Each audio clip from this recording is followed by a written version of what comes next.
Hello student, you are welcome in our SST class. I am Madhuri Bharadwaj. I am your SST teacher.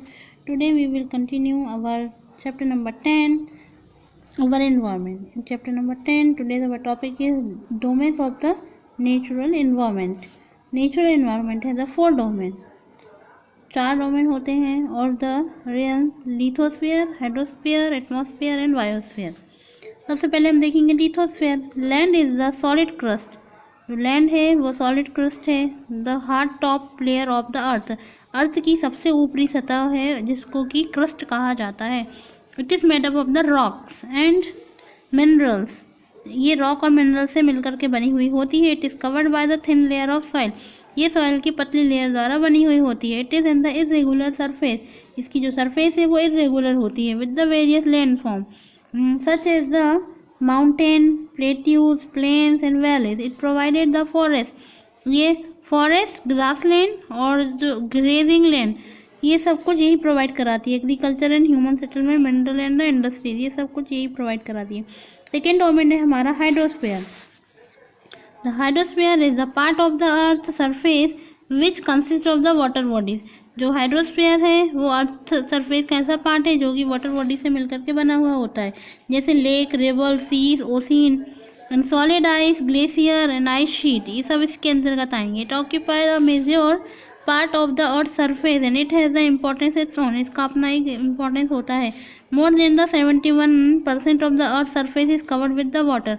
71% से ज़्यादा हमारी अर्थ पानी से covered होती है. We can not imagine life on the earth without water. बिना पानी के हमारी जो लाइफ है वो पॉसिबल नहीं है. The rain water is the form of the river quench and the thirst of the animal. ये रिवर का जो वाटर है वो प्यास बुझा, जो रेन वाटर है वो प्यास बुझाता है. And birds, plant and human being. Rain also increases the level of the underground water as a सीव्स into the ground while the retaining the turn into the uses of the drinking water. जो rain water है वो हमारे underground का level को बढ़ाता है, drinking water provide कराता है, इरिगेशन के लिए प्रोवाइड कराता है और बहुत सारे वेरियस पर्पज़ के लिए जो वाटर है वो प्रोवाइड कराता है. The rain water through the river ultimately reaches to the ocean. जो रेन वाटर है वो ओशन तक पहुँच जाता है. Plant and also needed the water to make the food and grow. यही जो प्लांट की जो आवश्यकता है उसकी पूर्ति करता है. The atmosphere. एटमॉस्फेयर को देखें. It is the thin layer of the gases. जो एटमॉस्फेयर है वो गैसेस की थिन लेयर है and that the surround the earth, जो कि अर्थ के चारों ओर पाई जाती है. It is not the uniform through out is extend. It extend in layer. The extend it about the 1600 kilometre from the surface of the अर्थ. ये हमारी अर्थ से 1600 किलोमीटर की दूरी पर है. And the force is gravity extend by the earth whole and atmosphere around it. इसके चारों तरफ ग्रेविटी पाई जाती है.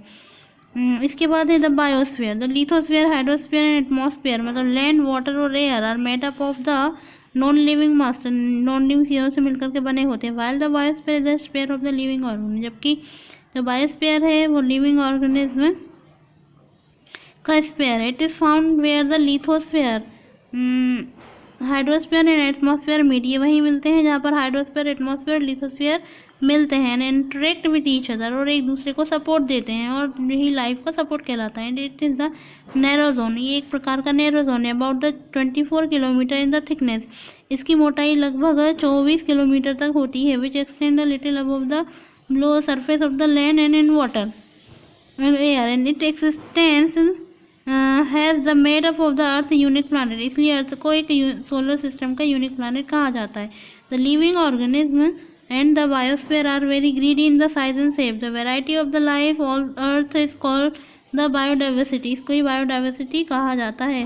डिफरेंट टाइप की वैरायटीज हमारे यहाँ पर पाई जाती हैं. The living organism in the biosphere can be classified into the plant kingdom. जो लिविंग ऑर्गेनिज्म है बायोस्फीयर के, उनको प्लांट किंगडम में और एनिमल किंगडम में क्लासीफाई किया गया है, क्योंकि इतनी ज़्यादा मात्रा में वैरायटी पाई जाती है. इतनी एनिमल्स की भी बहुत वैरायटी पाई जाती हैं और प्लांट की भी बहुत वैरायटी पाई जाती है. इन सब की स्टडी एक साथ पॉसिबल नहीं हो पाती. इसीलिए इनकी स्टडी करने के लिए इनको 2 ग्रुप में क्लासिफाइड किया गया है. जिसको फर्स्ट ग्रुप को जिसमें प्लांट किंगडम कहा है, इसमें सारे जितने भी प्लांट की कैटेगरीज हैं, चाहे वो लोअर प्लांट हो या फिर हायर प्लांट हो, सारे प्लांट किंगडम के अंतर्गत ही आएंगे. और एनिमल चाहे हायर एनिमल हो या फिर लोअर एनिमल हो, कोई सा भी एनिमल हो, वो एनिमल किंगडम के अंतर्गत आएंगे और उनकी स्टडी भी इसी के अंदर की जाएगी। It's enough for today, we will continue tomorrow. Thank you so much.